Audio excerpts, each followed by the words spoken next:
नमस्कार दोस्तों, आप सभी का फिर से आपके अपने YouTube channel biology Bablu sir पर बहुत बहुत स्वागत है। तो दोस्तों, आज का हमारा टॉपिक है प्रतिरोधों का संयोजन आर नेट बराबर में R1 प्लस R2 होता है। इसे हम पूरा एकदम आसान तरीका से सिद्ध करेंगे, जो हम आपको बोर्ड पर थोड़ा दिखाते हैं और उस चित्र को जोड़ा देखकर हम देखेंगे और किस प्रकार से सिद्ध करते हैं। देखिए, सबसे पहले थोड़ा चित्र में देखते हैं। तो देखिए, पहला चित्र इधर है और दूसरा चित्र है। तो देखिए, पहले चित्र में दिखाए हैं कि पहला हमारा जो प्रतिरोध है R1 है और दूसरा R2 है। इन दोनों के एक परिपथ में R1 R2 को क्या कहते हैं, संयोजित कर दिए। ठीक है, हमारे यहाँ बैटरी हो गया जो भी वोल्टेज का है, उसका कुंजी हो गया, उसके बीच में धारा प्रवाहित कुंजी को क्या है, बंद कुंजी है। ठीक है, तो इसमें हमारा धारा I प्रवाहित है। उसी प्रकार से यह भी हमारा दो प्रतिरोध है, ये दोनों प्रतिरोध को मिलाकर एक प्रतिरोध R नेट, ठीक है, जो R नेट है R1 R2 के बराबर है।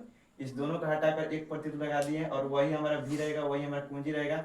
और इसी पर हम जब कुंजी को बंद करते तो इसमें धारा I प्रवाहित होती है, जिसमें यह I, तो यह I और यह I आपस में समान है और यह V जो है यह V1 V2 के बराबर है। और यह R1 R2 जो है दोनों को मिलाकर R नेट के बराबर कर देते हैं। यह हमारा समतुल्य प्रतिरोध हो गया।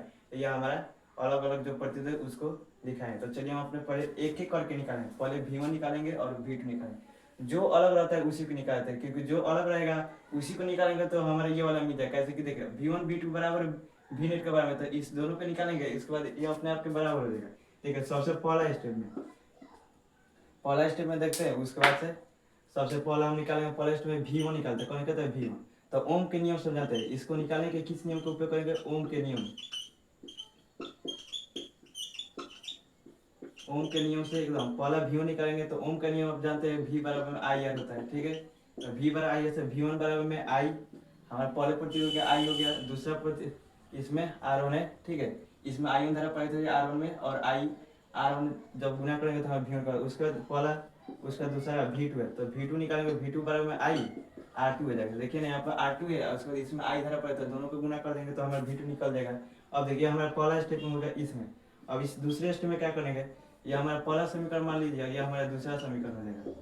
जब आप पहला और दूसरा को हम क्या करेंगे तो ऐड करेंगे। देखो, पहला और दूसरा को ऐड करते हैं तो एकदम स्टेप में तीसरा स्टेप में आना है, ऐड करें V1 प्लस V2 बराबर में इधर वाला भी ऐड होगा, IR1 प्लस IR2 कर दीजिए। उसके यहाँ हमारा क्या हो जाएगा, तीसरा समीकरण है, तीसरा समीकरण हो जाएगा। और समतुल्य हम प्रतिरोध जब निकाले, समतुल्य प्रतिरोध है आर नेट का जब V1 निकाले हैं तो V नेट बराबर हो गया हमारा I आर नेट के। अब देख, हाई दोनों जो है, हाई हमारा V, हाई दोनों को हम क्या कर सकते हैं, V नेट लिख सकते हैं कि ना। तो V नेट बराबर हो जाएगा IR1 प्लस IR2। ठीक है, अब इसमें से I कॉमन ले लीजिए, IR1 प्लस R2 हो जाएगा। अब देखिए, यह V नेट किसके बराबर है, IR नेट के, तो IR नेट रख देते हैं। और देखिए, I से यह I कैंसिल हो जाएगा, R नेट जो हमारा है वो R net R1 plus R2 निकल गया। ये हमारा क्या होगा, प्रूफ हो गया। तो देखिए, कुछ नहीं करना था, जितना इसमें दिया था उसी सब को पहले पहला फिगर लिए, पहले फिगर से V1 V2 निकालिए, जो अगर अलग रहेगा उसी को निकालें। उसके बाद दोनों को जोड़ देंगे।